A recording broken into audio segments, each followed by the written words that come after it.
신약 성경 말씀 요한복음 2장 1절로부터 11절까지 상고하겠습니다. 사흘 되던 날에 갈릴리 가나에 혼인이 있어 예수의 어머니도 거기 계시고 예수와 그 제자들도 혼인의 청함을 받았더니 포도주가 모자란지라 예수의 어머니가 예수에게 이르되 저희에게 포도주가 없다 하니 예수께서 가라사대 여자여 나와 무슨 상관이 있나이까 내 때가 아직 이르지 못하였나이다. 그 어머니가 하인들에게 이르되 너희에게 무슨 말씀을 하시든지 그대로 하라 하니라. 거기 유대인의 결례를 따라 두세 통 드는 돌 항아리 6이 놓였는지라. 예수께서 저희에게 이르시되 항아리에 물을 채우라 하신즉 아구까지 채우니 이제는 떠서 연회장에게 갖다 주라 하심에 갖다 주었더니 연회장은 물로 된 포도주를 맛보고 어디서 났는지 알지 못하되 물떠온 하인들은 알더라. 연회장이 신랑을 불러 말하되 사람마다 먼저 좋은 포도주를 내고 취한 후에 낮은 것을 내거늘 그대는 지금까지 좋은 포도주를 두었도다 하니라. 예수께서 이 처음 표적을 갈릴리 가나에서 행하여 그 영광을 나타내심에 제자들이 그를 믿으니라. 다 같이 기도드리시겠습니다. 하나님 아버지 감사합니다. 오늘 이 시간 주님께서 주시는 그 말씀의 의미를 다시 상고하고자 합니다. 이 말씀이 땅을 적시는 봄비가 싹을 틔우고 열매를 맺듯이 우리 각자의 영혼에 하나님의 그 능력으로 효력 있게 역사하게 하사 저희의 생각을 바로잡고 행동을 이끄시는 그 길로 인도하여 주시기를 원합니다. 이 시간 이후 모든 것을 성령께 부탁드리며 이 모든 말씀 우리를 구원하신 예수 그리스도의 이름으로 감사하며 기도드렸습니다. 아멘. 오늘 형제자매 여러분들하고 같이 상고하고 싶은 것은 요한복음 2장에 예수님께서 공생애라고 표현하시죠. 요단강에서 세례 요한의 침례를 받으시고 성령을 입으신 후에 이제는 본격적으로 그리스도의 사역을 시작하실 때에 맨 처음에 행한 표적이 이겁니다. 갈릴리 가나의 혼인잔치에서 이 포도주를 맹물로 포도주를 만드시는 기적을 행하신 이 사례가 제시가 되어 있는데 이 사례를 통해 저희가 오늘 상고하고자 하는 것은 도대체 그리스도가 어떤 분이시고 말씀이 과연 무엇이냐, 우리가 말씀을 대할 때는 어떤 자세로 대해야 되는지 그것을 같이 상고하고자 합니다. 그래서 오늘의 굳이 표현하자면은 말씀께 주권을 넘겨드리라 라는 주제로 같이 이 성경 말씀을 상고하도록 하겠습니다. 방금 읽으셨던 요 갈릴리 가나에 포도주를 만드시는 이 기적을 보시면은 우리가 세 가지 조금 이상하다라고 느끼는 점이 있어요. 첫 번째, 포도주가 떨어진 걸 가지고 예수님을 낳으셨던 그 마리아가 뭐를 먼저 요청을 합니까? 한번 보시면 3절 포도주가 모자란지라 예수의 어머니가 예수에게 이르되 저희에게 포도주가 없다 하니 이 말은 포도주 없습니다라고 그 상황을 설명한 게 아니에요. 앞에 뭐라고 돼 있어요? 포도주가 모자란지라 이 말을 했다라는 얘기입니다. 그 말은 무슨 뜻입니까? 예수한테 자기가 육신의 어머니니까 예수에게 얘기하기를 얘야 포도주가 떨어졌다 어떻게 해봐라 그런 얘기를 한 거예요. 잔치상에 포도주가 떨어졌으니 네가 좀 해결해봐라. 뭐가 먼저 있었습니까? 마리아의 요청이 있었습니다. 정확하게 보셔야 돼요. 그냥 포도주 떨어졌다 그 얘기한 게 아닙니다. 모자란지라 그 말을 한 것은 네가 어떻게 해결해봐라 그런 말입니다. 그런데 예수님께서 이 모친이 된 마리아의 요청을 받으십니까? 그렇지 않습니까? 그렇지 않습니다. 4절에 뭐라고 그래요? 예수께서 가라사대 여자여 나와 무슨 상관이 있나이까? 내 때가 아직 이르지 못하였나이다. 오히려 예수님께서는 모친이 되신 마리아의 그 요청을 지적을 하십니다. 당신이 나와 무슨 상관이 있는데 이런 요청을 합니까? 그런 얘기예요. 자, 이게 참 어떻게 보면 이상한 것처럼 보이죠. 그러나 이 표현은 여자여라는 표현은 자기 모친이 되신 마리아를 깎아내리는 그런 표현은 아니라고 합니다. 헬라어적 표현은 여자분을 굉장히 존중하게 하는 존칭을 했는데 중요한 것은 어머니라고 부르질 않죠. 예수께서 자기 육친의 모친인 마리아를 부를 때 어머니여라는 말을 쓴 적이 없습니다. 성경을 잘 보세요. 어머니가 아닙니다. 그러시면서 뭐라 그래요? 숙녀여 그런 얘기. 굉장히 존칭하라 그래요. 헬라어적 표현으로. 당신이 나와 무슨 상관이 있길래 명령을 내리십니까? 그런 얘기예요. 요청하지 마라. 내 때가 아직 이르지 아니하였나이다. 이건 뭐예요? 때가 되면 내가 주권적으로 일을 할 겁니다. 그런 얘기입니다. 그러니까 마리아가 뭐를 실수한 겁니까? 요 과정을 보면 마리아가 요청이 있었는데 예수님은 당신은 나와 관계가 없는 자입니다라는 선을 딱 그어요. 그리고 지적합니다. 요청하지 마라. 때와 시기에 관하여는 창조주 하나님이 알아서 하실 바니까 내 때가 되면 내 일을 할 것이다. 그런 얘기입니다. 그러니까 우리가 이 사례에서 우리가 배워야 할 교훈이 굉장히 깊어요. 첫 번째 한 이적에서 이걸 지적하는 겁니다. 그렇다면 마리아가 뭘 실수했는지를 우리가 알아야 하나님을 쫓아가는 성도의 입장에서 어떤 교훈이 있는지가 드러나는 겁니다. 그래서 우리가 먼저 아실 것은 도대체 예수님이 누구셨느냐라는 거예요. 예수님이 육신을 쓰고 오시기 전에는 어떤 형태로 존재하셨다라고 성경이 밝히고 계십니까? 말씀으로 계셨습니다. 자, 요한복음 지금 그 찾으신 데다 한 장만 넘기시면 1장 1절. 태초에 말씀이 계시니라. 이 말씀이 하나님과 함께 계셨으니 이 말씀은 곧 누구시라고 그랬습니까? 하나님 본인이십니다. 그런데 14절에 가보시면 그 말씀이 육신을 쓰고 우리 가운데 거하시게 된 거다 그래요. 말씀이 육신이 되어 우리 가운데 거하심에 우리가 그 영광을 보니 아버지의 독생자의 영광이요 은혜와 진리가 충만하더라. 그러니까 말씀이 육신을 쓰고 우리 가운데 거하신 그 분이 누구란 얘기입니까? 성육신했다라는 표현을 해요. 그래서 신학적 용어로 말씀이 육신을 쓰고 오셨다라는 뜻이고 다른 표현으로는 도성인신했다. 좀 어렵죠.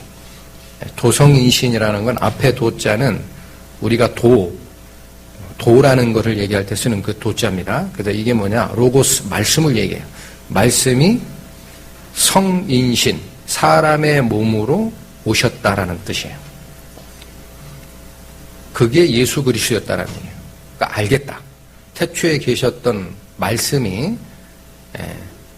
때가 되매 육신의 모습을 쓰고 그리스도로 오셔서 우리와 대화를 하시고 십자가 사역을 완성하시고 돌아가신 후에 부활하셨어요. 그러니까 원래는 그리스도가 어떻게 존재했던 분이다라는 거예요. 말씀으로 계셨다. 자, 이해가 안 돼요. 그런데 이 말씀이 2절 보시면 어떤 지위냐라는 게 나옵니다. 요한복음 1장 2절 그가 태초에 하나님과 함께 계셨고 3절 만물이 그로 말미암아 지은 바 되었으니 지은 것이 하나도 그가 없이는 된 것이 없느니라. 말씀이 무슨 역할을 하신다는 겁니까? 말씀이 무슨 역할을 하셨다고요? 세상을 만드는 분이었다라는 거예요. 창조자였다라는 얘기입니다. 말씀이 곧 창조자였다. 하나님이셨고 창조자였다. 어떻게 말씀이 창조자가 됩니까? 쉽지 않죠. 그래서 이 요한복음이 우리에게 전해주는 말씀으로 존재하셨던 하나님 또는 그리스도께서 우리 육체와 똑같은 모습을 쓰고 오셔서 우리에게 말씀을 전해주시고 올라가셨다라는 굉장히 깊고 은혜로운 지금 복음을 전하고 계신데, 여기 말씀이라고 표현된 이 단어는 헬라어의 표현은 로고스입니다. 로고스. 로고스라는 그 헬라어의 의미는 두 가지 뜻이 있어요. 크게 보면 첫 번째는 이성, 지혜, 법칙이라는 뜻이 있습니다. 두 번째는 말 그대로 말씀이라는 뜻이 있습니다. 그래서 이 로고스라는 헬라어에서 라틴어나 영어가 파생이 되는데, 우리가 법칙, 논리 이런 걸 얘기할 때 로직이라고 하죠. 로직. 이게 로고스에서 파생된 말이고, 법이라는 단어의 로라는 것도 그 로고스에서 파생이 되는 거예요. 그 다음에 우리가 말이라는 말을 할 때 랭귀지라고 하죠, 영어로. 네, 근데 헬라어에 말하다라는 동사가 레게인이라고 표현이 됩니다. 그거의 명사형이 로고스예요. 그러니까 우리가 이 말씀을 대할 때 한 단계 조금 더 깊이 들어가려면 그냥 음성 언어가 아니에요. 영어로 얘기하면 verbal language, 그걸로 계신 게 아닙니다. 그리스도께서 뭘로 계신 거예요? 법칙과 지혜와 말씀의 하나님으로 계신 거예요. 그걸 우리가 말씀이라고 표현한 겁니다. 그러니까 이분이 세상을 창조하실 때 그로 말미암아 지은 바 됐다라는 말의 의미는, 창세기 가보시면 하나님이 어떻게 세상을 창조하시는 모습이 보입니까? 하나님께서 가라사대 빛이 있으라 하심에 빛이 있었고, 다른 말씀 없죠. 하나님께서 가라사대 땅은 식물을 내라. 하나님께서 가라사대 바다는 모든 생물이 풍성하게 거하게 하라. 그대로 되니라. 그렇게 되어 있어요. 이 법칙이 곧 하나님인 겁니다. 근데 그게 우리가 알아듣게끔 바뀌면은 그게 뭐가 돼요? 음성 언어가 되는 거예요. 예수님이 왜 육신을 쓰고 세상에 오셨느냐? 신학자들은 이렇게 얘기합니다. 신학자뿐만 아니라 종교개혁을 주도했던 마틴 루터도 그렇게 얘기해요. 내가 하늘에 계신 하나님인데 저 밑에 있는 인간에게 내 뜻을 전하고 싶다. 만약 여러분이 그 입장이라면 어떻게 하는 게 가장 직접적으로 전하는 방법으로 생각되십니까? 예를 들어 개미에게 뜻을 전하고 싶어요. 그럼 어떻게 돼요? 개미로 들어가서 개미의 언어로 전하는 게 가장 정확하다라는 거예요. 그래서 오시는 거예요. 육신을 쓰고 이 땅에 오시는 겁니다. 그리고 지금은 완성하신 후에는 다시 법칙의 하나님, 사랑의 하나님으로 하늘나라에서 우리를 돕고 계시는 것이 그게 그리스도다라는 거예요. 잠언 잠깐 보실까요? 잠언 918페이지쯤 됩니다. 잠언에도 이런 말씀을 하세요. 917페이지부터 시작되는 잠언 8장은 나중에 여러분 시간 나시면 댁에 가셔서 이거 다시 참고를 하십시오. 잠언 8장이 얘기하는 바는 지혜에 대한 얘기예요. 지혜. 전체가 지혜에 대한 얘기예요. 8장 1절에 지혜가 부르지 아니하느냐, 명철이 소리를 높이지 아니하느냐, 이렇게 시작이 되죠. 12절엔 뭐라고 하느냐, 나 지혜는 명철로 주소를 삼으며 지식과 근신을 찾아 얻나니, 이렇게 시작을 해요. 그런데 22절쯤 가보면은 이런 말씀을 주십니다.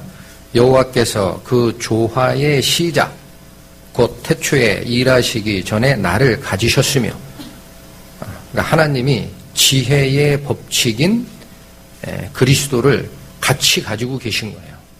그러면 나중에 어떻게 되냐, 쭉 내려가다가 30절에는 내가, 이게 내가 누굽니까? 지혜입니다. 지혜로 표현되는 그 존재, 내가 그 곁에서, 이 그라는 것은 하나님이에요. 지혜가 하나님 곁에 있어서 뭐가 되었다?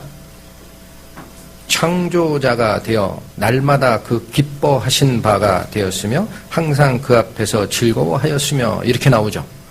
이게 무슨 얘기냐, 요한복음에 얘기하는 태초에 말씀이 계시니라, 이 말씀이 하나님과 함께 계셨으니 그 말씀은 곧 하나님이시라, 그가 태초에 하나님과 함께 계셨고 만물이 그로 말미암아 지은 바 되었으니 라는 그 법칙의 원리, 그게 하나님 거라라는 거예요.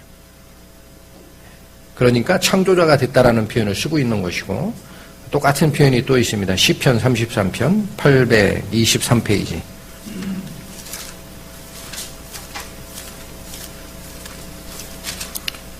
구약성경 시편 33편 6절에도 이 말씀이 주어지셨어요. 여호와의 말씀으로 하늘이 지음이 되었으며 그 만상이 그 입기운으로 이루었도다.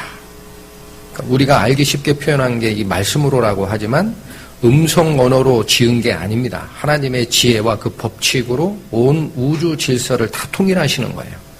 그러니까 이 말씀이라는 것이 하나님 자신이었고 그분이 곧 세상을 창조하는 법칙으로 존재하시는 그리스도였구나라는 사실을 우리가 알 수 있습니다. 신약에도 똑같은 말이 있어요. 골로새서 신약 324페이지 한번 펴보시죠.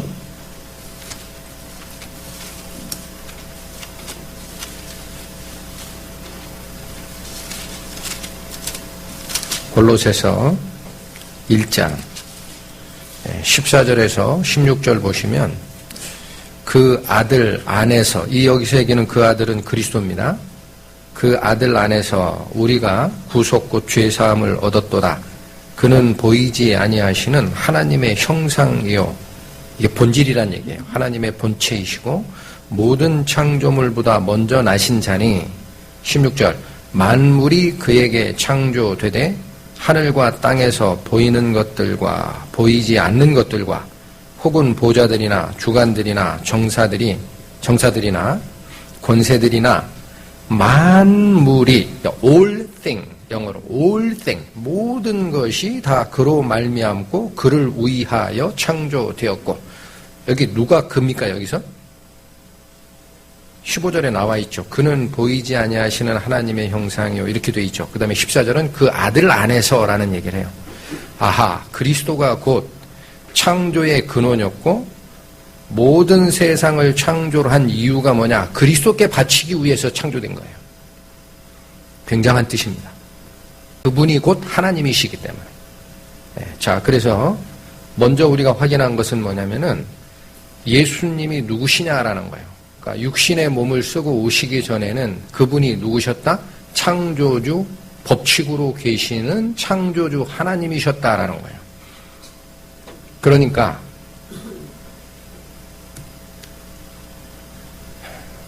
그분이 일을 할 때는 어떻게 일을 하십니까? 예수님을 육신적으로는 마리아의 아들 이렇게 생각하시면은 모자 관계로 생각하기 쉬운데, 그건 원래 법칙으로 계셨던 하나님이 육신을 쓰고 오신 상태일 뿐 본질은 하나님이시고 창조주입니다. 그러니까 그분이 일을 하실 때는 어떤 방식으로 일을 하세요?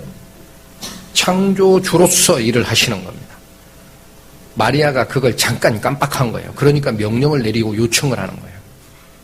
자, 그래서 하나님은 창조주라면 분명히 법칙으로 세상을 운행해 가십니다. 그러니까 무질서하게 어떤 원리가 없이 세상을 다스리시는 분은 아닙니다. 근데 중요한 게 있어요. 창조주라면 자기가 세운 법칙 밑에 구속을 받습니까? 그렇지 않습니다. 자기가 세운 법칙에 역시 지배를 받는 자로 존재하면은 창조주가 아닙니다. 그건 피조물입니다. 맞죠? 그런데 창조주는 그 법칙으로 운행을 하시나 법칙의 구속을 받지 않고 그걸 뛰어넘는 초월적 존재라는 사실을 우리가 아셔야 돼요. 그러니까 예수 그리스도께서 지금 갈릴리 가나에서 행한 이 표적을 보면 무엇으로 포도주를 만드세요? 맹물로. 그거는 우리가 알고 있는 자연 법칙을 뛰어넘는 겁니다. 맞죠? 이해가 안 되는 방법을 하는 거예요. 그러나 그게 화학적으로는요, 이해가 안 되는 게 아니에요. 포도주의 분자식이나 물의 분자식은 분자의 원자의 구성 요소만 싹 바꾸면 바뀌게 돼 있는데, 우리가 눈으로 보고 있는 자연 법칙의 순서대로는 그 법칙을 본 적이 없어요. 근데 그걸 훨씬 뛰어넘으시는 겁니다. 그러니까 그런 기적을 보여주신 것. 이게 뭐예요? 그래서 다시 가보십니다. 요한복음에 이 기적을 성경에서는 뭐라고 표현하십니까? 요한복음 본문입니다. 2장 쭉 다 얘기하신 다음에 11절 예수께서 이 처음 무엇을 갈릴리 가나에서 행하셨다고요? 표적이라고 나오죠. 표적은 뭐가 표적입니까? 어떤 표시를 의미하는 기적을 얘기합니다. 그냥 미러클이 아니고 어떤 표시를 나타내는 기적을 행하는 거예요. 그 표시가 뭐냐? 이게 영어로는 사인이라고 되어 있어요. 미러클 사인. 어떤 사인을 주시는 거냐면 봐라 이거예요. 사람들아 봐라.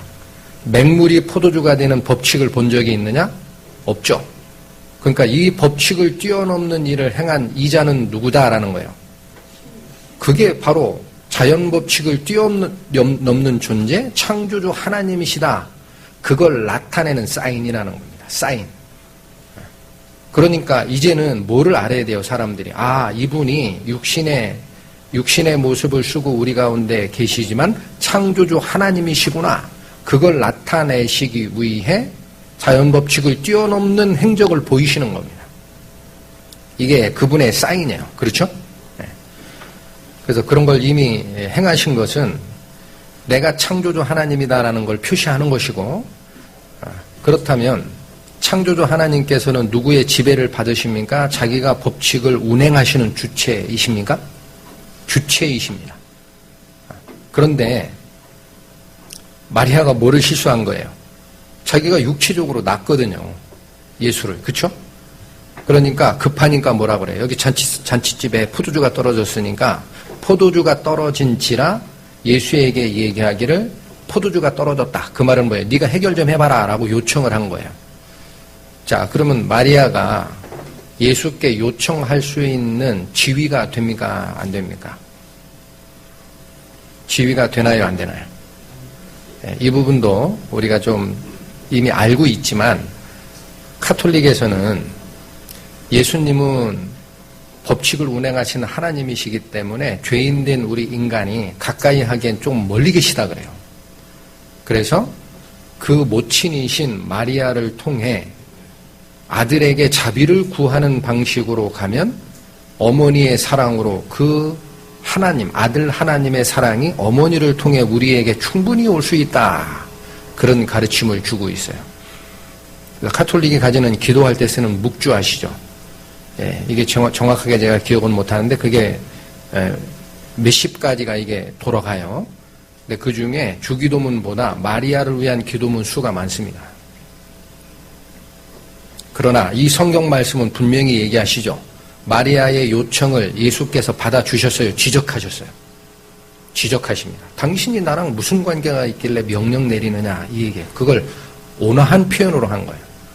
그러니까 왜 카톨릭이 자꾸 이런 생각을 하느냐면 아주 잘못된 생각이 거기에 들어가 있는 거예요. 마리아 자체가 예수님을 배지 않았느냐 이게. 예수님을 잉태하지 않았느냐.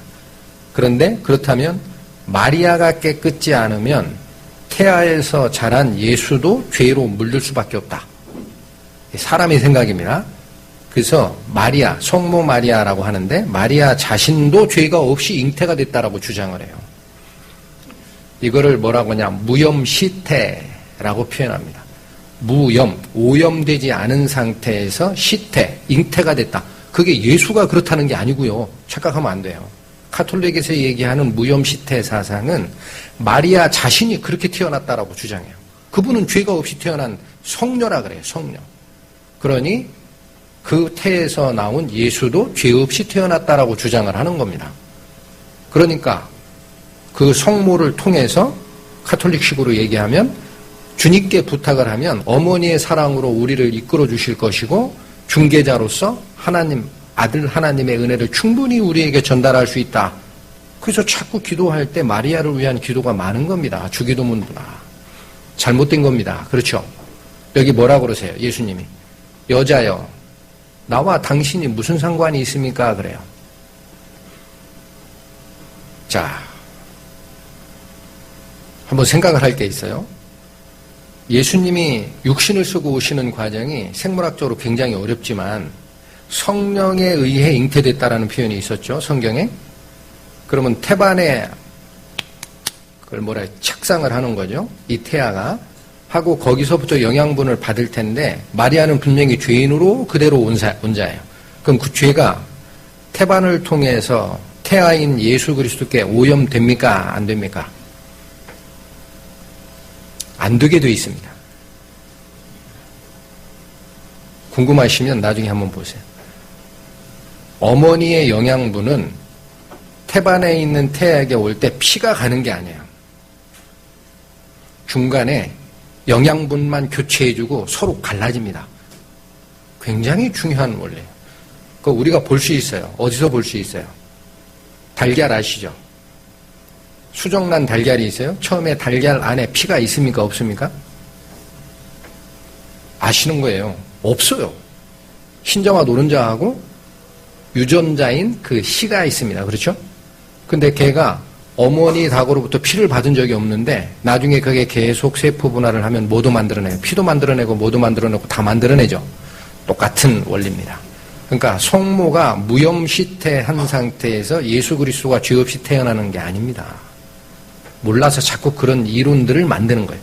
어머니의 태반이 죄가 있는 상태라 하더라도 죄 없는 씨로, 죄 없는 씨가 성령에 의해서 잉태케 하면 그 태반을 통해서 피가 직접 교류되는 게 아니기 때문에 죄는 항상 피를 통해 오게 돼 있죠. 어머니 마리아는 죄가 있으나 태아인 예수 그리스도는 죄와 관계없이 영양분만 받는 거예요. 그러니까 나랑 당신은 관계가 없다라는 거예요. 나는 창조주다. 왜 그거 모르십니까? 그 얘기한 겁니다. 굉장히 중요한 원리죠. 그렇다면 우리가 이제 여기서 생각할 게 있어요. 마리아가 무엇 때문에 이런 실수를 했을까요? 그럼 마리아가 자기가 난 아들로 생각했겠습니까? 예수를. 아닙니다. 여러 번 증거를 줬어요. 누구다라는 걸 알고 있어요. 하나님의 아들임을 이미 알고 있었습니다. 그러니까 잠깐 한번 쫓아가 보겠습니다. 누가복음 1장.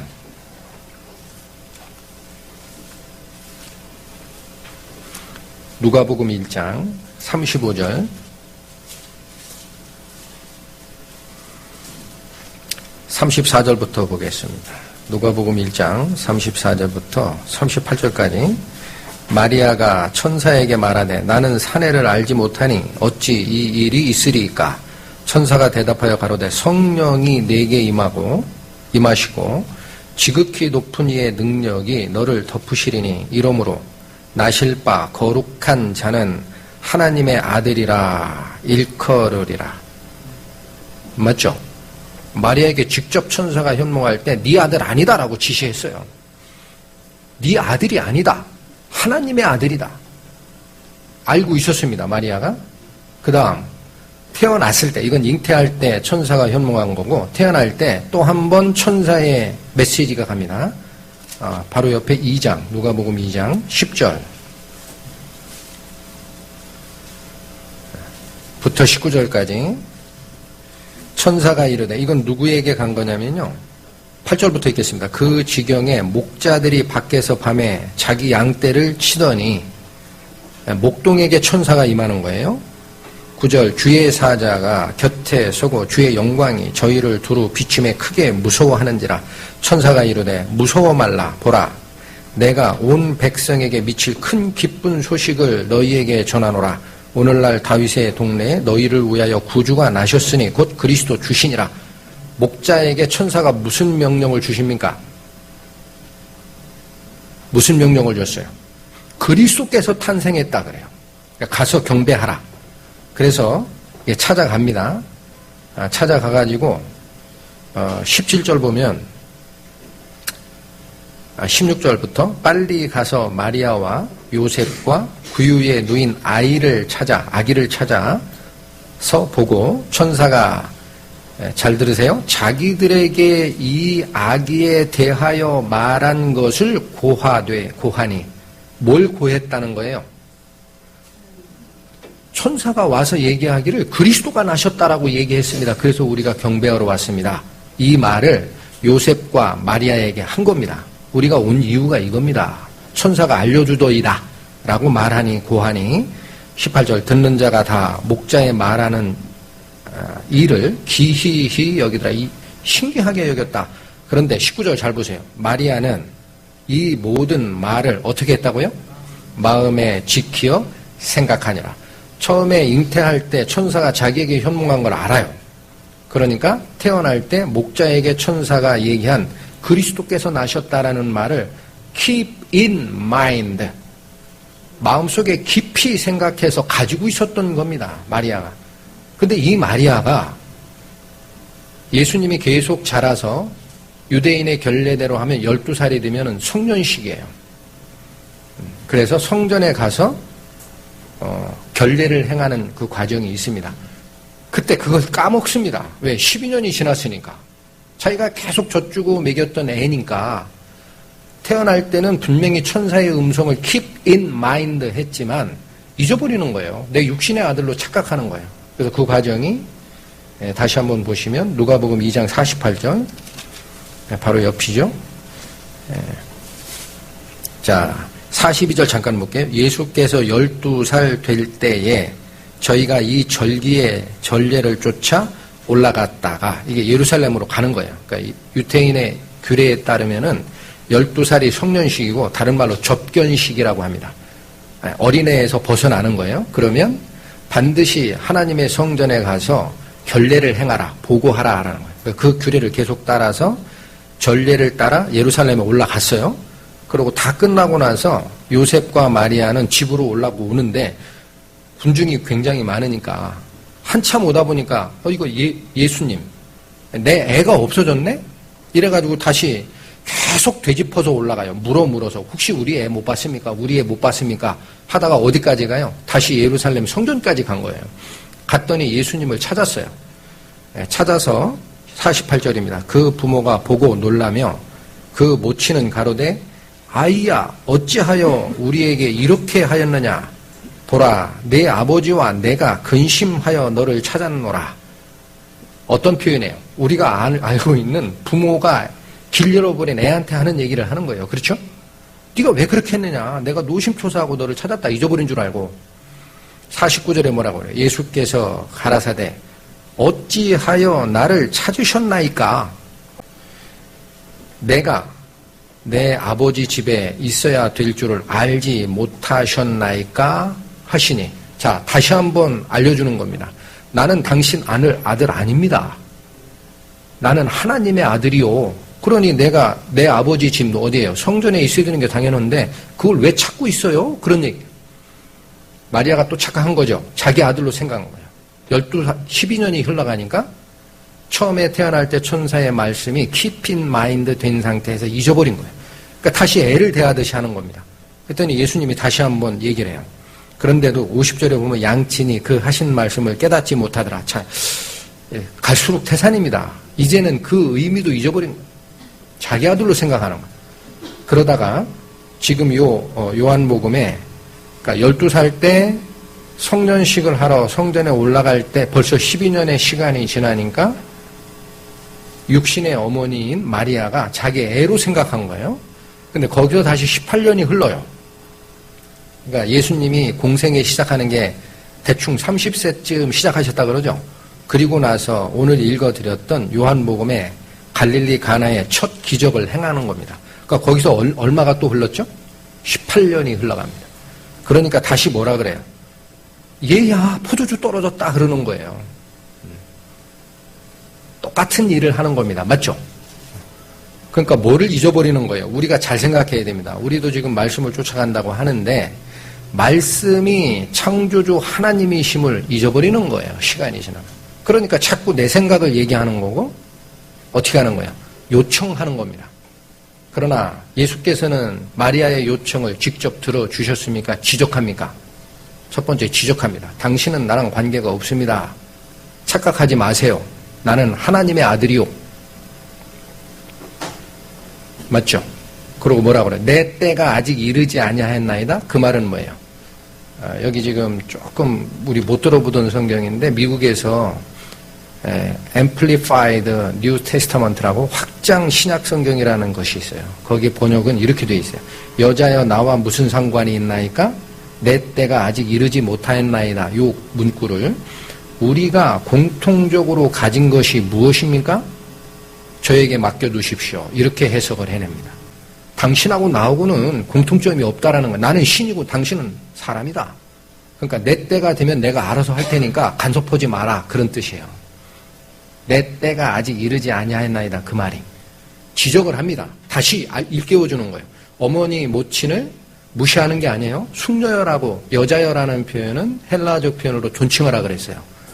그러나 분명히 지적합니다. 당신은 사람이고 나는 창조주요. 나한테 지시할 게 아니다. 나를 따르라 이 말입니다.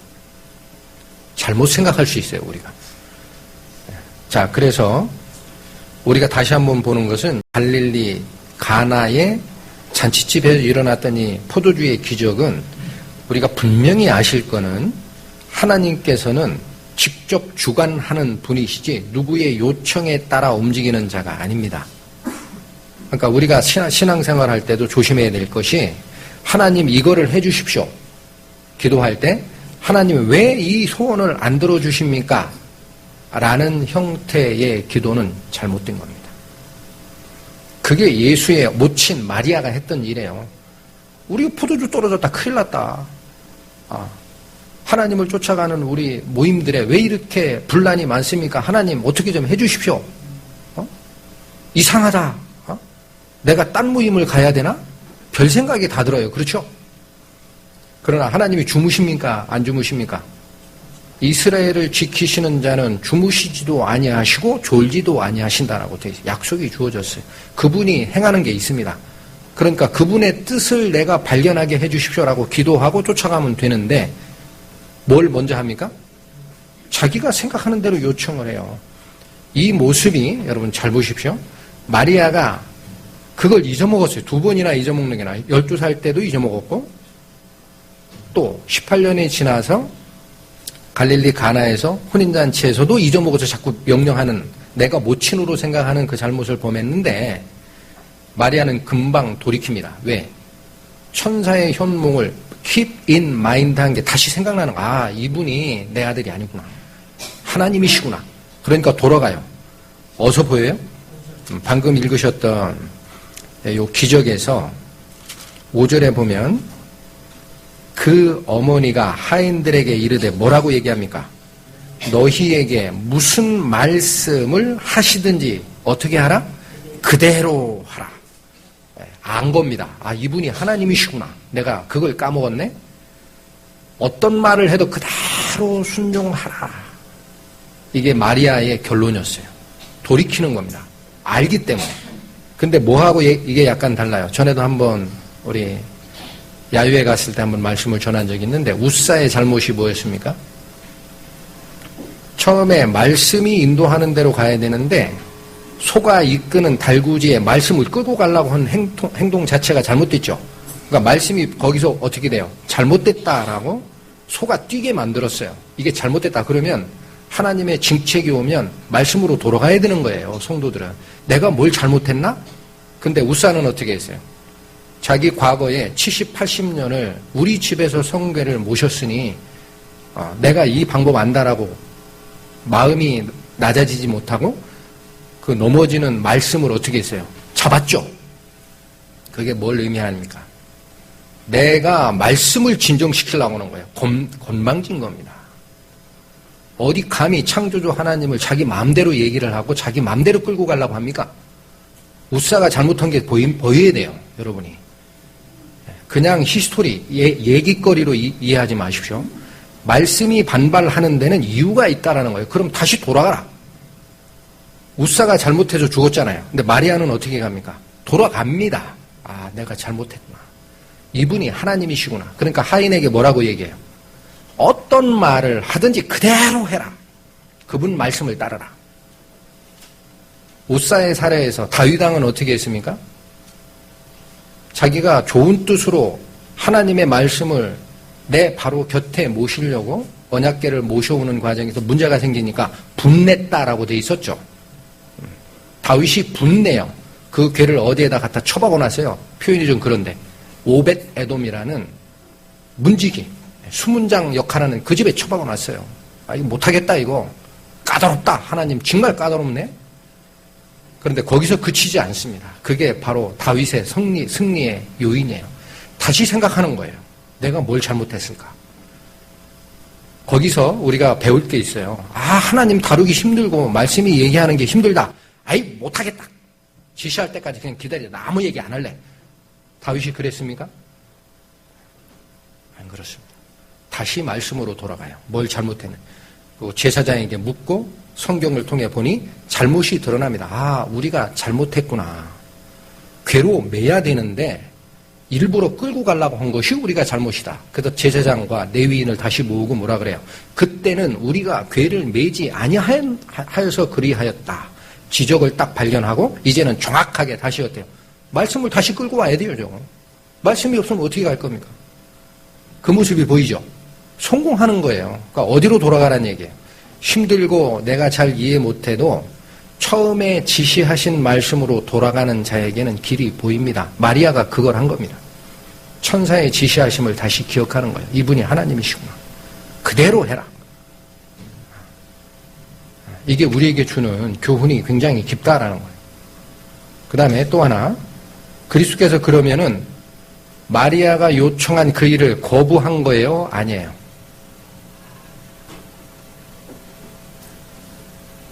안 하셨어요? 하셨어요? 이거 착각하시면 안 돼요.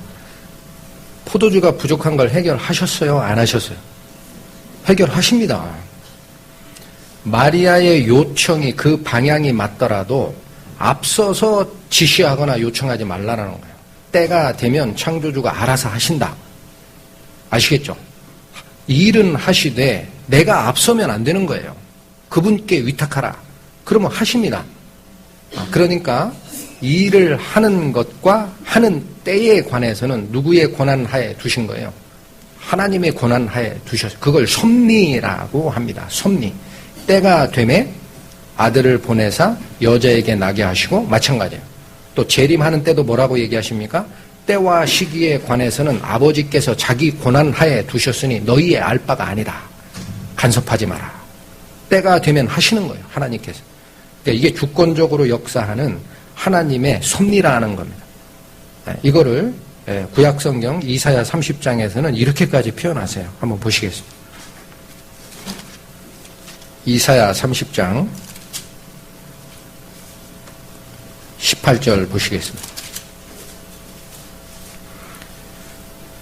그러나 여호와께서 기다리시나니 이는 너희에게 은혜를 베풀려 하시며 일어나시리니 이는 너를 긍휼히 여기려 하심이라. 대저 여호와는 공의의 하나님이라. 무릇 그를 기다리는 자는 복이 있도다. 하나님이 일하실 때를 기다릴 줄 알아야 됩니다. 무턱대고 기다리는 게 아니라 어디로 돌아가서 기다리는 거죠?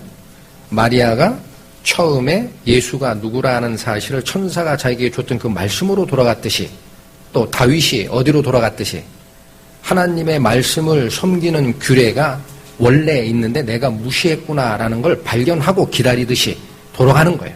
여호와를 기다리는 자에게 복이 있는 겁니다. 이런 자세로 일해야 된다. 그 다음 마리아가 우리에게 주는 교훈이 뭐냐면, 처음에 지시하고 야 포도주 떨어졌는데 애야? 이런 거예요. 그런데 어떻게 해요? 곧바로 회개하고 어떻게 해요? 자기의 불평과 쉽게 얘기하면 간섭하는 말을 잔소리라 그래요. 잔소리. 어머니의 잔소리를 쉬었어요. 맞죠? 더 이상 얘기 안 합니다. 내가 잘못했구나. 그리고 어떻게 돌아가요? 순전히 하나님의 말씀에 순종하는 자세로 돌아갔습니다. 굉장히 짧은데 자세히 보셔야 돼요. 성경을. 그게 어디에 나타납니까? 하인에게 명하기를 뭐라 그래요? 예수가 무슨 말씀을 하시든지 너희는 그대로 해라. 100% 순종해라. 그분이 하나님이시다. 그러니 은혜가 옵니다. 하나님이 일을 하시죠. 이제 어떻게 일하세요? 포도주를 어떻게 만드셨어요? 너무 짧게 돼 있어서 잘 안 보이는데, 기존에 있던 포도주 통에 거기다가 물 부라고 안 해요. 잘 보셔야 됩니다. 2-3통 들어가는 돌 항아리 6개가 있었다 그랬죠? 그 앞에 결례를 따라라는 말이 있습니다. 이 돌 항아리들은 언제 쓰이는 거냐면 이스라엘의 유월절이 죄를 깨끗게 하는 결기죠. 그때쯤 되면 유태인들이 가지고 있는 모든 집안의 그릇을 그 깨끗한 물이 담기는 통에다가 물을 받아서 다 한 번씩 씻는 결례가 있었어요. 그거 용도로 만들어 놓은 돌 항아리 6개가 있어요. 포도주 틀이 아니에요. 전혀 다른 것을 사용하시는 거예요. 거기다 뭘 갖다 부으라고 그럽니까? 물을 갖다 부어라. 포도주 부라 그랬어요? 아닙니다. 포도즙 부라 그랬어요? 아닙니다. 뭘 의미합니까? 하나님이 역사하시는 것은 순전한 하나님의 능력만 가지고 하시는 거예요. 섞지 않습니다. 절대. 남아있는 포도주 통에다 물 부라 한 거 아니에요. 잘 보셔야 됩니다. 깨끗한 물. 영어로 얘기하면은 바닷물을 salt water 이렇게 얘기해요. 미국 사람들이. 그러니까 민물, 깨끗한 맑은 물을 뭐라고 합니까? pure water 그렇게 얘기해요. 순전한 물이다. 아무것도 섞지 않은 물을 가지고 오는 거예요. 하나님의 은사는 어떻게 작용하는 겁니까? 사람과 섞이지도 않고 세상과 섞이지도 않습니다. 자신의 순전함만 가지고 기적을 이루시는 겁니다. 그러니 성경에서 뭐라고 얘기해요? 누구든 이 세상이나 그 안에 있는 것들을 사랑치 말라. 누구든 세상을 사랑하면 아버지의 사랑이 그 안에 거하시지 아니하나니. 뭘 얘기하는 겁니까? 둘을 겸하여 섬길 수 없다라는 거예요. 내 안에 세상을 향하는 마음이 있으면 거기에 하나님의 은혜가 올 수 없습니다. 절대 안 섞습니다. 하나님은. 또 뭐라고 그러세요? 너희가 하나님과 재물을 겸하여 섬길 수 없다. 그렇게 얘기하시죠. 하나님의 은혜를 온전히 바라려면은요, 세상 거를 버리란 얘기가 아닙니다. 세상이나 세상에 있는 것을 사랑치 말라라는 거예요. 거기에 마음을 주지 마라. 필요하면 하나님이 먹여 살리시는 거예요. 우리는. 우리의 온전한 이 생을 살아가는 목적은 하늘에 계신 하나님의 위의 것을 먼저 찾으라 그랬지 않습니까? 그러면 나머지 것은 주께서 알아서 다 주시리라. 오직 마음이 뭐로 채워졌을 때 하나님의 은사가 오시는 거예요. 하나님을 온전히 바라보는 그 마음. 거기에 하나님께서 순전한 하나님의 복을 주시는 거예요. 섞지 마라. 절대 섞지 않습니다. 물로 된 포도주였어요. 물 같았어요. 근데 가서 떠서 연회장에게 주니까 물인 줄 알고 먹었더니 어때요? 그 연회장은 백포도주인 줄 알았을지도 몰라요. 아무것도 없는 깨끗한 물인 것 같은 굉장히 맛있는 포도주가 오거든요. 여기도 생각할 게 있어요. 우리가 하나님을 쫓아가고 가르침을 받기 위해서는요, 내 마음속에 육신을 쓰고 있기 때문에 물질이 필요하고 세상에 섞여 살 수밖에 없어요. 그러나 세상에 조금이라도 내가 목적을 가지거나 욕심을 내는 마음이 있을 때 하나님께서는 은사를 거기에 베푸시지 않습니다. 절대 속지 않습니다. 생각할 게 많아요. 자, 그러면 예수님께서 태초에 말씀으로 계셨는데 육신을 쓰고 우리에게 오셔서 가르침을 다 전해주시고 우리말로 이해하게끔 그 다음에 부활하시고 일을 다 이루신 다음에 하늘나라에 가셨어요. 지금은 그럼 어떻게 계십니까? 우리가 예수님을 쫓아가야 하는데 예수님이 어떻게 계세요?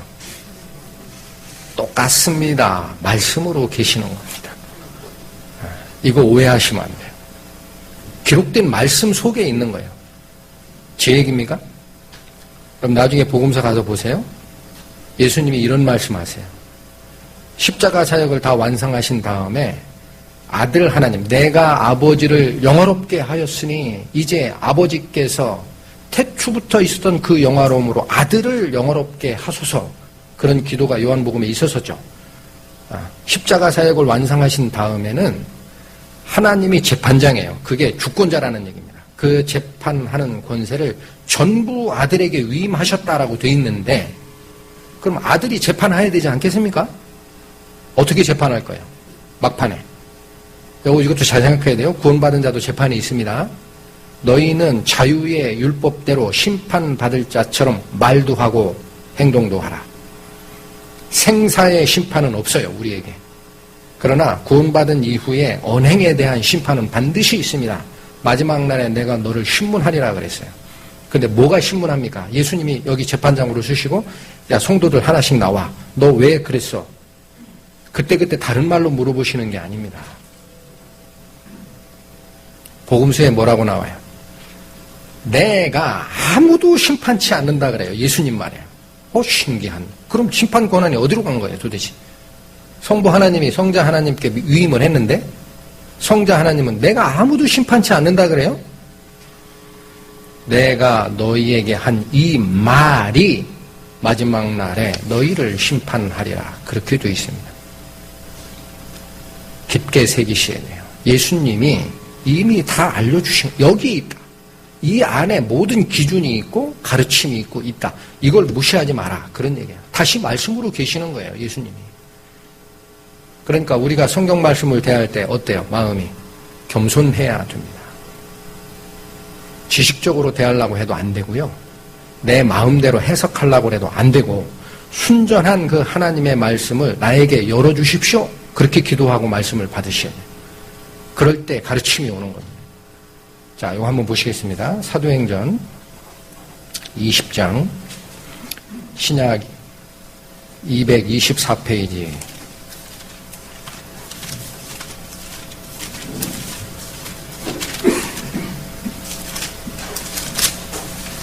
사도행전 20장 32절 보세요. 여기 잠깐 사도행전 20장의 내용을 설명을 드리면은 사도 바울이 3차 전도행을 마치고 나중에 예루살렘으로 소환되고 결국은 감옥에 갇힐 것을 성령의 지시하심으로 알았어요. 그러니까 이게 다시는 4차 전도행도 힘들겠구나.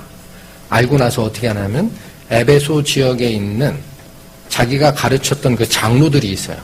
그들을 다 불러서 마지막 교훈을 남기는 그 과정입니다. 그래서 20장 17절에 보면 바울이 밀레도에서 사람을 에베소로 보내어 교회의 장로들을 청하니 이렇게 되어 있죠. 그래서 말씀 전하는 자들을 다 모았어요. 자기 제자들을 해서 가르침을 주시는 건데 어떤 말씀을 주시냐면 32절 보세요.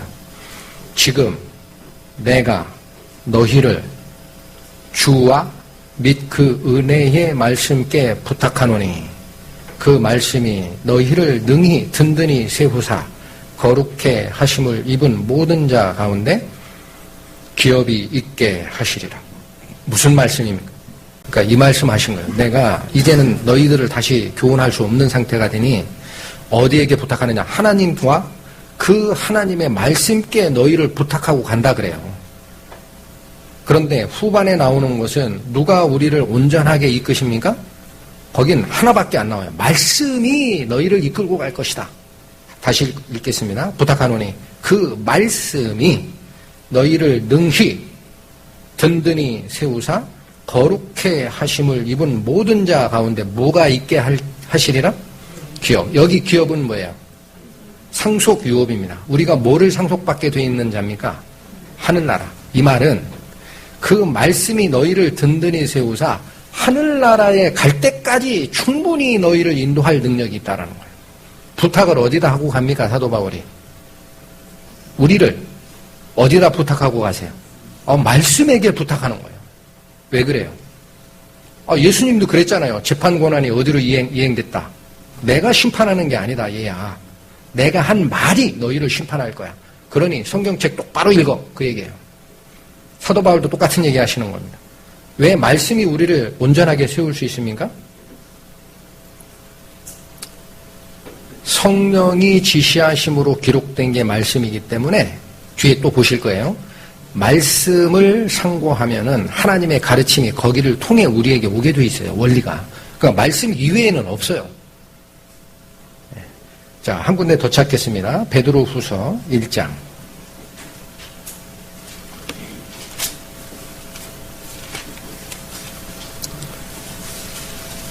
신약성경 385페이지 베드로후서 1장 17절.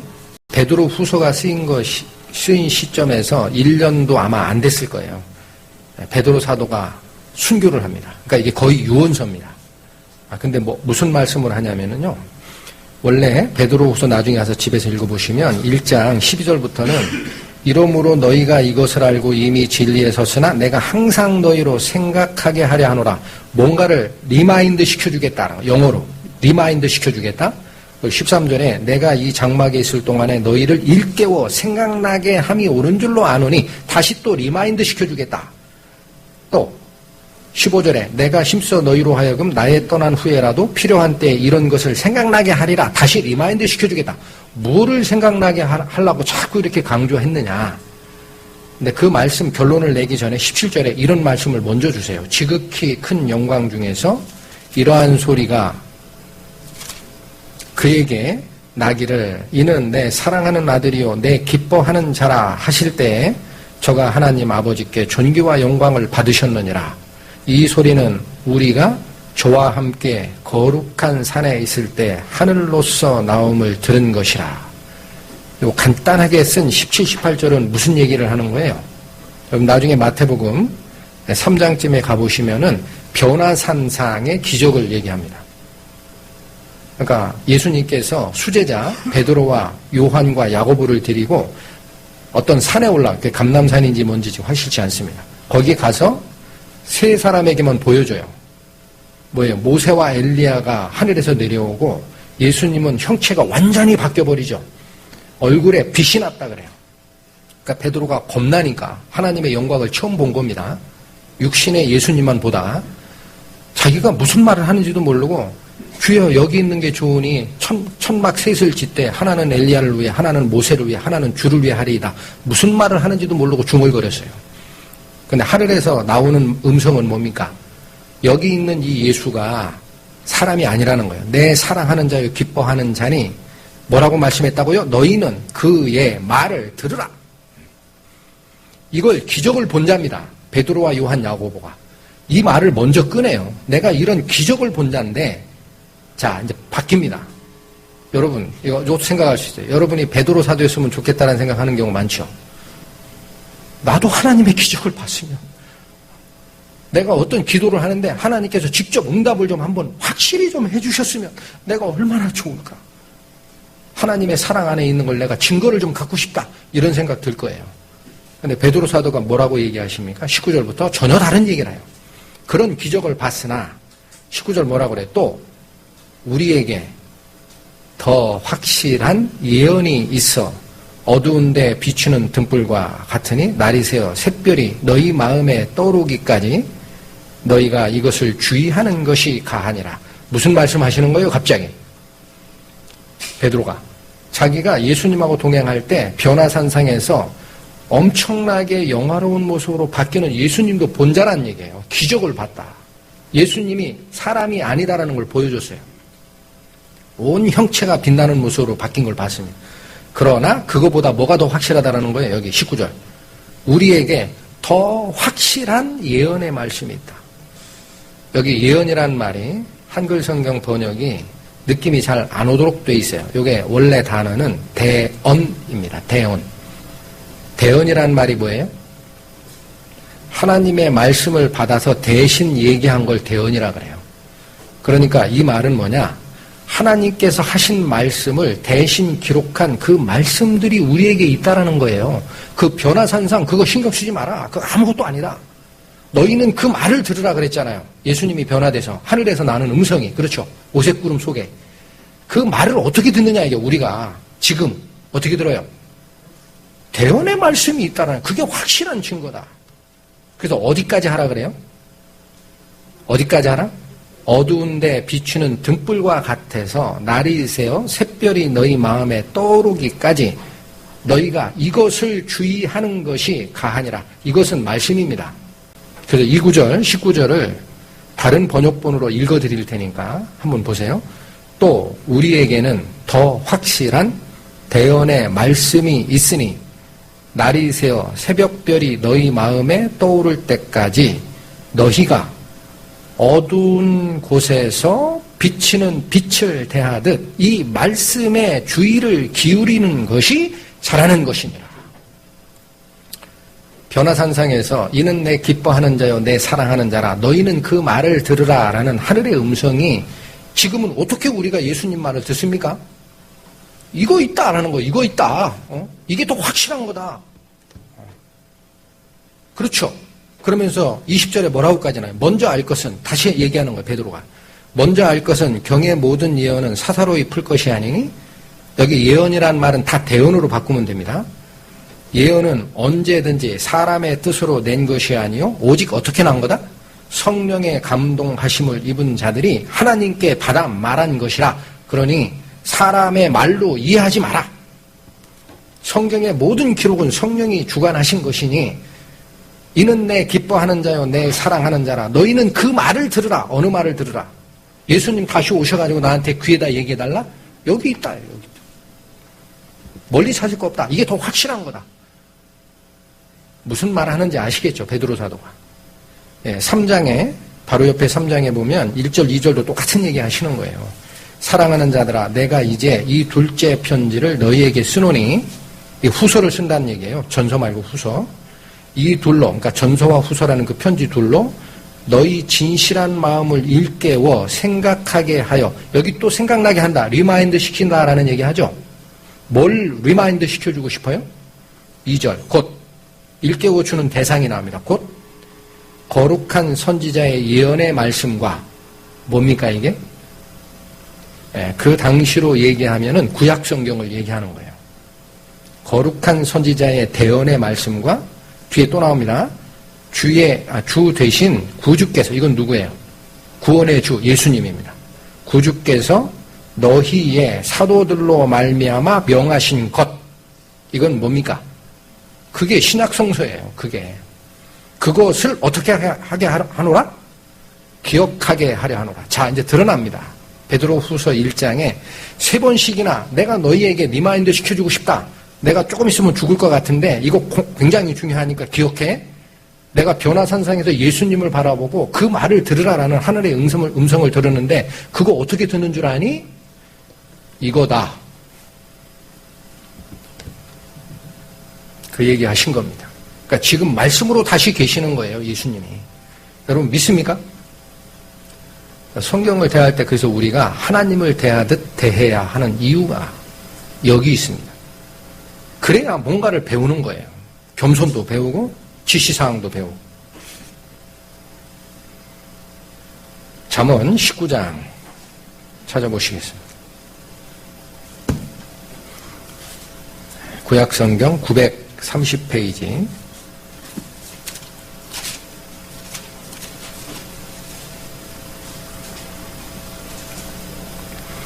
이 절 보십시오. 지식 없는 소원은 선치 못하고 발이 급한 사람은 그릇 하느니라. 아주 짧은 말씀이죠. 무슨 말씀입니까? 여기서 말하는 지식은 뭐예요? 아까 잠언 8장에 지혜와 지식과 명철이 누구라 그랬어요? 바로 하나님이다 그랬어요. 그 성경 지식을 얘기하는 겁니다. 그 지식이 없는 소원, 우리가 소원을 어떻게 아랍니까? 여러분 어떻게 소원을 아래요? 하나님께 기도하시잖아요. 그러니까 무슨 말이에요 이게? 하나님의 말씀에 근거가 없는 기도는 선치 못하다라는 거예요. 자꾸 내가 개별적인 하나님의 음성을 듣기 위해서 기도하지 말라는 얘기입니다. 여기 있지 않느냐? 너희는 그 말을 들으라. 그러니까 지식이 없는 소원은 선치 못하고 발이 급한 사람은 그릇하느니라. 빨리 가려고 하지 마라. 내가 앞설려 하지 마라. 말씀께 먼저 물어보라. 그 응답이 있다라는 거예요. 여기만 있는 게 아닙니다. 자, 이 똑같은 잠언에 28장 한번 보세요. 우리가 이걸 정확하게 알아야 어떻게 하나님께 소원을 드리고 어떻게 교훈을 받는지가 분명히 드러나야 됩니다. 잠언 28장 9절 보십시오. 사람이 귀를 돌이키고 율법을 듣지 아니하면 그의 기도도 가증하니라. 무슨 말입니까 이게? 뭐가 없이 기도하는 게 가증하다고요? 하나님의 율법을 듣지 않고 혼자서 자꾸 기도하는 거 그거 마땅치 않다라는 거예요. 하나님이 여기서 얘기하는 율법은 뭡니까? 그게 말씀입니다. 하나님의 말씀. 똑같은 얘기를 하시는 거예요. 잠언에 앞에서 증거해드렸던 9장 2절도 지식이 없는 소원은 뭐예요? 선치 못하다. 급한 말을 하는 것도 잘못하기 쉽다. 여기 다시 뭐라 그래요? 사람이 귀를 돌이켜 하나님의 말씀을 듣지 않는 상태에서는 기도마저도 하나님이 어떻게 해요? 선하게 안 보십니다. 여러분 성경에서 어디까지 얘기하신지 아세요? 아까 베드로 사도가 내가 기적을 본 자나 그거 중요치 않다 그랬죠. 예수님이 그렇게 기적을 행하시는데 바리새인과 율법사들이 하늘에서 내려오는 표적을 구했어요. 예수님한테. 당신이 메시아인 표적을 나한테 보여달라 이렇게 얘기해요. 그러니까 예수님이 뭐라고 얘기하셨습니까? 혹시 기억하십니까? 악하고 음란한 세대가 표적을 구하나 내가 너희에게 보일 표적은 요나의 표적밖에는 없느니라. 우리가 잘 생각해야 됩니다. 내가 개인적으로 뭔가 기도의 응답을 받겠다, 은사를 받겠다, 방언을 하겠다, 내게 꿈에서 나한테 지시해 주십시오. 그런 게 뭡니까? 증거 대시오 그런 얘기예요. 자꾸. 그게 표적을 구하는 자세입니다. 여러분 아까 얘기했어요. 표적이 뭐라 그랬어요? 자연법칙의 지배를 받지 않는 존재임을 드러내는 사인이다 그랬죠. 창조주기 때문에 맹물이 포도주가 되는 거예요. 그럼 그 사인을 봤으면 뭐를 봐야 됩니까? 그 기적에서 우리는 뭐를 봐야 돼요? 하나님을 봐야 돼요. 근데 사람들이 어떻게 해요? 그 기적이 굉장히 재미있고 유혹적이니까 자꾸 보여달라고 하는 거예요. 자꾸. 그러니까 이런 얘기죠. 저기 달이 있습니다라고 지시했어요. 그땐 사람이 달은 안 보고 뭐만 봐요? 자꾸 손가락 보여달라고 그러는 거예요. 그 너머에 하나님이 계시다라는 걸 알아라. 이거예요. 그러니까 자꾸 표적을 구하는 게 예수님의 말씀입니다. 뭐라 그래요? 악한 행동이고 음란하다라고 해요. 왜 음란하다는 표현을 씁니까? 음란한 게 뭐를 섬기는 게 음란한 거예요. 성경적으로. 하나님 위에 다른 걸 쫓아가는 게 음행이고 음란한 거예요. 사탄이 그걸 원하는 거예요. 항상 눈에 보이는 걸로 유혹하고 네가 이런 게 있으니까 너는 하나님의 자녀 아니냐? 예수님 뭐라 그랬어요? 내가 주의 이름으로 귀신을 쫓아냈다라고 주장하는 자에게 뭐라고 합니까? 나는 너를 도무지 알지 못한다 그래요. 표적을 가지고 증거를 삼지 마라. 아니다. 내 마음에 어떤 감동을 주는 것은요. 하나님의 성령이 감동을 주실 수 있습니다. 그거 배제하지 마십시오. 근데 중요한 것은 미혹하는 영의 작용도 옵니다. 저는 분명히 지금 경험하고 있어요. 굉장히 힘들어요. 하나님 말씀을 읽다가 갑자기 의심이 들어요. 기도 끝나고 나오는데 의심이 들어요. 없는 것 같죠? 말씀 전하는 자니까. 제가 굉장히 힘들었어요. 믿음의 선지들 책을 읽어봤어요. 정상이더라고요. 여러분, 기도방에 나올 때부터 사탄은 당신을 유혹합니다 그래요. 그자가 넘어져야 말씀이 전달이 안 되니까. 알겠다. 희한한 무슨 마음에 감정이 두르고 할 때 내가 말씀을 근거로 하지 않는 한은 사탄의 유혹의 증거인지 성령의 가르침인지 알 수 없습니다. 잘못 갈 수 있어요. 자꾸 표적 구하지 마라. 그런 얘기 하신 거예요. 그래. 말씀으로 돌아가라. 명확해지죠? 자, 그래서 이런 주권적인 하나님의 일 때문에 오늘은 조금 더 드리고 싶은 말씀이 있어요. 뭐냐면 말씀이 우리 불러 모은 무리 안에 하나님의 말씀이 증거가 되고 전달이 되는 과정이 있죠. 근데 희한하게 모든 자에게 다 열리게 안 해요. 하나님은. 말씀을 전하는 자를 씌웁니다.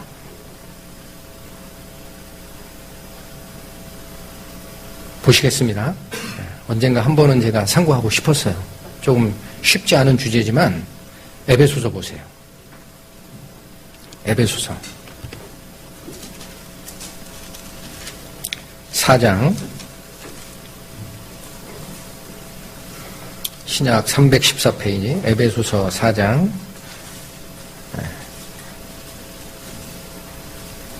10절부터 13절까지 이건 잠깐 설명을 드리면은 예수 그리스도께서 돌아가시고 부활하셔서 하늘에 승천하셨다라는 얘기를 9절까지 하신 겁니다. 10절 가겠습니다. 내리셨던 그가, 이건 예수님이 영으로서 옥에 갇힌 자들에게까지 가서 전한 거예요. 그 내리셨던 그가 곧 모든 하늘 위에 오르신 자니, 여기 그는 누굽니까 그러면? 부활하신 예수님입니다. 이는 만물을 충만케 하려 하심이라. 예수님이 부활한 이유가 이거라는 거예요. 자, 그런데 11절부터 무슨 말씀 주느냐? 그가 누굽니까? 예수님이 혹은 사도로, 혹은 선지자로, 혹은 복음 전하는 자로, 혹은 목사와 교사로 주셨으니, 여기 직책이 많이 나오죠. 이들의 공통점이 뭡니까? 말씀 전하는 자입니다. 말씀 전하는 자를 그리스도께서 교회에다 선물로 줬다는 거예요. 이유가 나옵니다. 12절. 이는 왜 그렇게 말씀 전하는 자를, 이것도 한번 생각해야 되면, 여러분, 말씀 전하는 은사는 개인의 은사가 아닙니다. 마음속에 잘 생각하셔야 돼요. 하나님이 사랑하는 그 성도들에게 말씀을 물어나르는 자가 있어야 되기 때문에 교회에 선물로 주시는 거예요. 그런데 12절에 이는 그런 말씀 전하는 자를 세우는 이유가 뭐냐, 그런 얘기입니다. 이는 성도를 온전케 하며 봉사의 일을 하게 하며 그리스도의 몸을 세우려 하심이라. 자, 어렵죠? 이걸 잘못 읽으면 큰일 납니다. 말씀 전하는 직책을 교회의 은사로 주셨다라고 되어 있어요. 그렇죠? 잘 보셔야 돼요. 11절에 뭐로 줬다고요? 위로 올라갈 때 이런 자들을 줬는데 그 이유가 12절은 성도를 온전케 하고 봉사의 일을 하고 그리스도의 몸을 세우려 하심이라 라고 되어 있죠. 그러면 어떻게 말씀 전하는 자가 성도를 온전케 할 수 있습니까?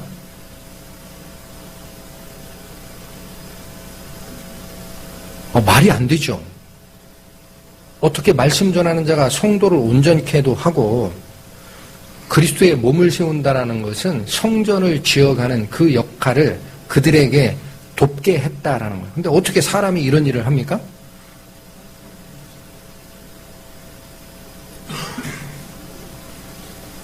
자, 여기 잠깐 잡으십시오. 디모데후서 보세요. 디모데후서.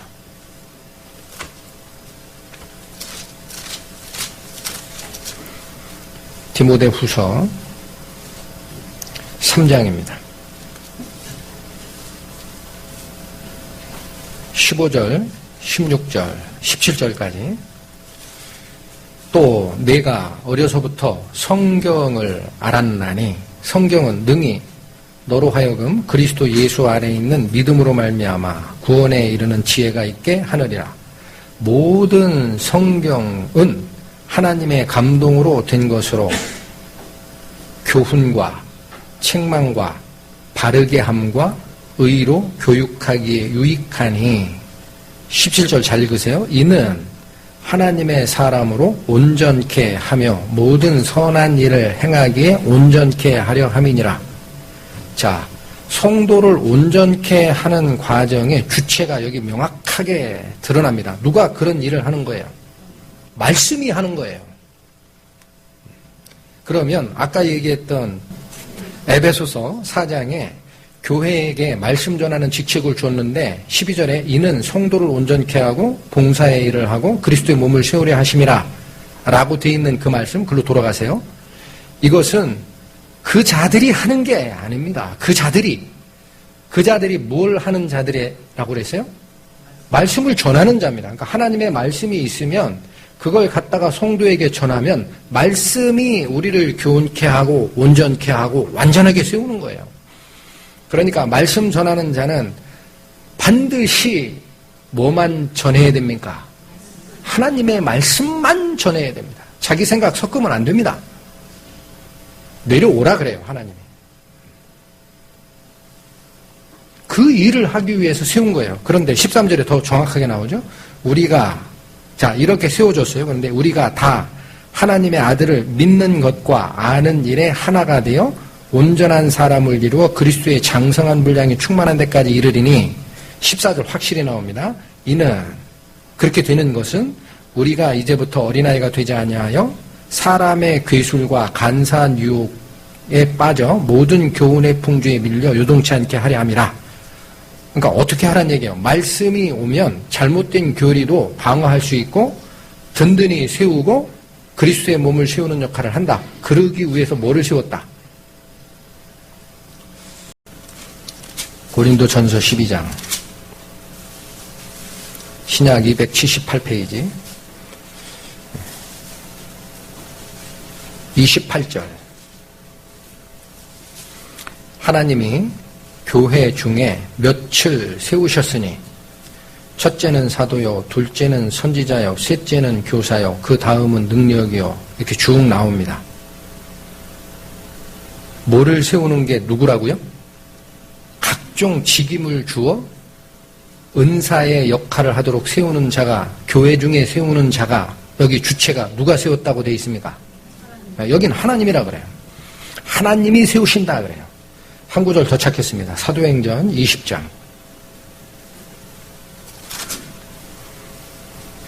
신약 224페이지입니다. 사도행전 20장 28절. 성령이 저들 가운데 너희로 감독자를 삼고, 여기 저희는 뭐예요? 양떼예요. 양떼 중에 감독자를 삼은 주체가 누굽니까? 여긴 성령이라고 그래요. 성령. 성령이 저희 가운데 너희로 감독자를 삼고 하나님이 자기 피로 사신 교회를 치게 하셨느니라. 여기 우리말 성경에 치다라는 말은 다른 성경에 먹이다라고 되어 있어요. 먹이다. feed. 음식 조달하라 이거예요. 양들에게 자꾸 풀 줘라. 하나님의 말씀을 전하라. 그러려고 세우심을 입은 자다. 그러니 생각하십시오. 말씀 자체가 성도를 온전케 하고 교훈과 책망과 바르게 함에 적합한 것이 바로 성령에 의해서 기록된 말씀인데, 그 말씀을 물어 나르는 자를 세우는 주체가 누구다? 하나님이시고 성령이시고 그리스도다. 그럼 어떻게 세우느냐? 하나님이 세우시고 성령이 세우시고 그리스도가 말씀 전하는 자를 세운다라는 표현을 세 군데를 찾아드렸죠. 다른 쪽 한번 잠깐 보시겠습니다. 베드로전서 5장 2절입니다. 1절부터 2절까지 같이 읽겠습니다. 너희 중 장로들에게 권하노니 나는 함께 장로된 자요 그리스도의 고난의 증인이요 나타날 영광에 참여할 자로다. 너희 중에 있는 하나님의 양 무리를 치되, 여기도 먹이되라는 말이에요. 부득이함으로 하지 말고, 그러니까 억지로 하는 사람은 말씀을 물어 나르는 목자의 자격은 없다라는 얘기입니다. 뒷말씀이 중요해요. 오직 이 말은 무슨 말입니까? 이것밖에 없다. 제가 자꾸 강조해드려요. 이렇게 세우는 거다라는 거예요. 목자를 세우는 방법이. 어떻게 세우느냐? 하나님의 뜻을 조차 자원함으로 해라. 자원함이 있어야 되는 건데 더 중요한 게 전제 조건으로 깔립니다. 스스로 자원하면 다 서요. 이 말씀은 그 말이 아닙니까? 있는 그대로 읽으시면 돼요. 어렵지 않아요. 하나님의 뜻을 따라서 자원하라. 그렇게 되어 있어요. 전제 조건이 있습니다. 하나님이 세우심이 있기 때문에 미리 하나님께서 오십니다. 네가 이 일을 하겠느냐라고 물어요. 그러면 하나님 제가 하겠습니다. 부족하나? 그게 자원하는 거예요. 전제 조건이 뭐를 따라 자원하라라고 되어 있어요? 하나님의 뜻을 따라 자원하라. 하나님의 말씀이 성도를 온전케 하고 완전하게 하는 그 일을 하니 순전하게 말씀을 전하기 위해서는 성령의 위임이 있어야 됩니다. 네가 하거라. 이게 참 힘든 얘기예요. 왜냐? 개인적인 거니까. 근데 사례가 있어요. 사례가. 여러분 이사야서 한번 보세요. 이사야서 6장 8절 보세요. 내가 또 주의 목소리를 들은즉, 하나님 목소리를 듣는 거예요. 이르시되 내가 누구를 보내며 누가 우리를 위하여 갈고? 하나님이 무슨 말씀을 하시는 거예요? 보내고 싶다. 말씀 전하는 자를 보내고 싶은데 누가 갈지 내가 고민이다. 강요했습니까? 의사를 표현했어요. 표현했어요. 내가 지금 누굴 보내고 싶은데 적임자가 없어서 내가 고민 중이다. 하나님이 고민하는 모습 처음 봤어요, 저는. 이 성경에서. 그런데 그 말이 딱 떨어지자마자 어떻게 합니까? 그때 내가 가로되, 여기 나는 누구예요?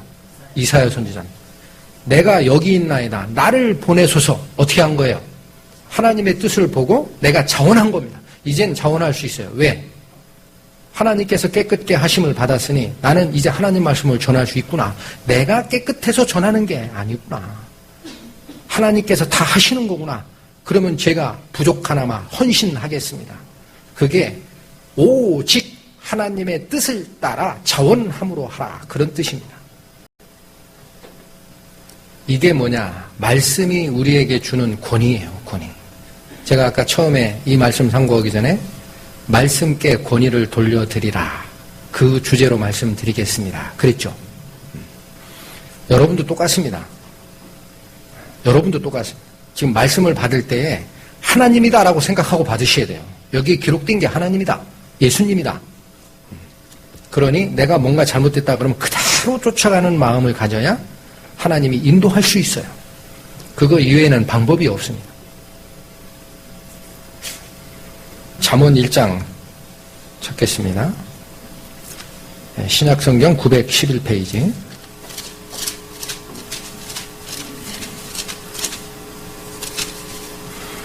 잠언 1장 23절.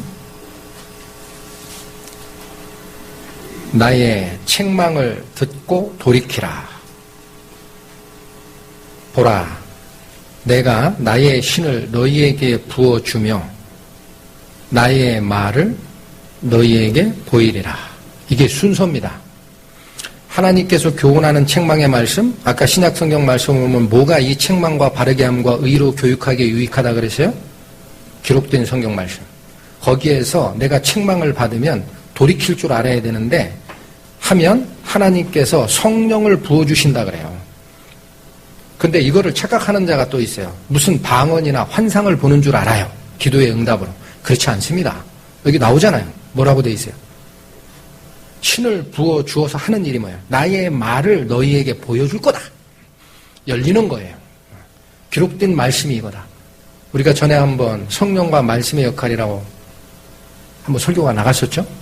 거기 분명히 증거해드렸어요. 내가 아버지께로 가는 게 너희에게 유익이라 그래요. 예수님이. 왜냐? 내가 가야 아버지께서 보혜사 성령을 너희에게 주실 것이다. 성령 그가 오시면 하는 일이 있다 그래요. 내가 너희에게 한 말을 생각나게 하리라. 성령의 역할은 그겁니다. 따로 놀지 않아요. 말씀으로 존재하셨던 아들 하나님이 육신을 쓰고 오셔서 모든 무질서를 완성하시고 올라가신 다음에 다시 바톤 터치 해가지고 성령 하나님이 오셨죠. 이분이 하는 역할이 뭐냐? 역시 말씀으로 계시는 하나님의 말씀을 보여서 열어주는 역할을 한다. 그거 말고 다양한 거 주시지 않나요? 아닙니다. 거기 뭐라고 돼 있어요? 그 구절에. 성령 그가 오시면 자의로 말하지 아니하고 라고 돼 있어요. 자의가 뭡니까? 스스로자 뜻의 내 마음대로 얘기를 추가로 하는 게 없다라고 해요. 성령이. 오직 내 것을 가지고 영광을 드러낼 것이며 내 말을 너희에게 알게 하리라. 그게 성령의 역할입니다. 그러니까 우리가 기도하고 응답을 받을 때 아까 잠언에 제가 증거해드렸지만 다른 데서 답을 얻으려고 하지 마십시오. 그거 없어요. 여기 그러잖아요. 내가 신을 너에게 부어줘 내 말을 보이리라. 그러니 기도의 응답을 받을 때도 뭐가 없으면 응답이 오는지 안 오는지 모릅니까? 진리의 지식이 없으면 몰라요. 성경 공부를 굉장히 열심히 해야 됩니다. 이유가 있습니다. 다 그 말씀을 통해서 하나님께서 지시하시는 거예요. 기도의 응답도 그걸 통해 오고 내가 그 말씀을 따라가는 힘도 말씀 속에서 얻게 돼 있습니다. 그게 살아있는 말씀이기 때문에 효력 있게 역사하시는 거예요. 내가 그 말씀의 권위를 위임을 할 때 하나밖에 없습니다. 그거밖에 없다. 그게 종교개혁을 할 때 마틴 루터가 낸건 오직 성경이라는 그 타이틀입니다. 다른 거 필요 없다. 인간의 죄도 필요 없고 말씀으로 돌아가야 된다.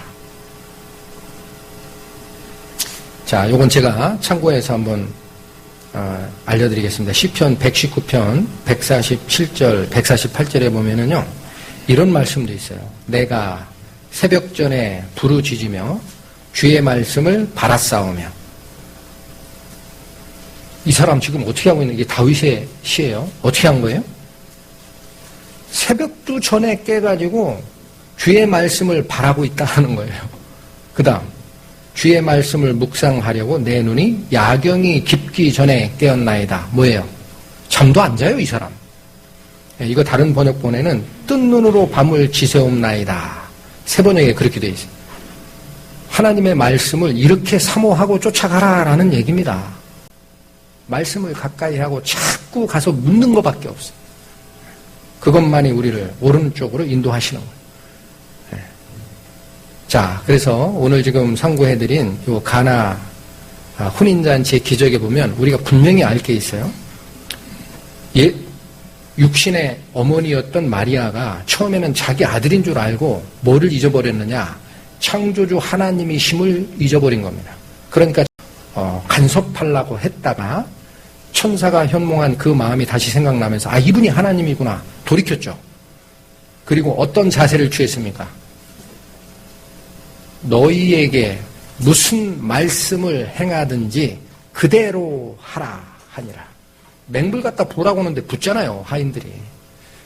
이게 뭡니까? 마리아가 한 게 뭐예요? 웃사와 다르죠. 마리아는 말씀의 권위를 다시 인정해 준 거예요. 예수님 권위 인정한 거 아니에요? 잘 읽으세요. 무슨 말씀을 하시든지 그대로 하라. 말씀의 권위를 부여한 겁니다. 마리아는. 지금은 어디로 계세요, 예수님이? 여기 계신다고 하잖아요. 이것이 우리가 제대로 된 가르침을 받고 교훈을 받고 양육받고 올바로 쓰는 오직 한 길입니다. 이 말씀을 드리고 싶었어요. 자, 마치겠습니다. 잠깐 기도하시겠습니다. 하나님 아버지, 감사합니다. 주님께서 생명의 말씀을 저희에게 보내신 이유가 분명히 드러납니다.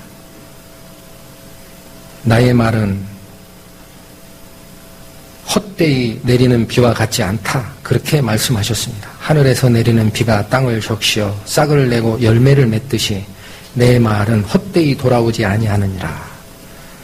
저희 성도들이 말씀으로 존재하시는 하나님의 그 의미를 정확하게 바라보고 말씀께 묻고 말씀의 지시하심이 어떤 방향을 가르치더라도 쫓아가는 저희가 될 수 있도록 남은 시간을 성령께서 주관해 주시기를 원합니다. 이 모든 끝에 드러나는 우리의 영화로움은 우리를 인도하셨던 하나님의 영광이고 하나님의 은혜이니 모든 찬송을 우리 주 하나님과 예수 그리스도께서 다 받으시기를 원합니다.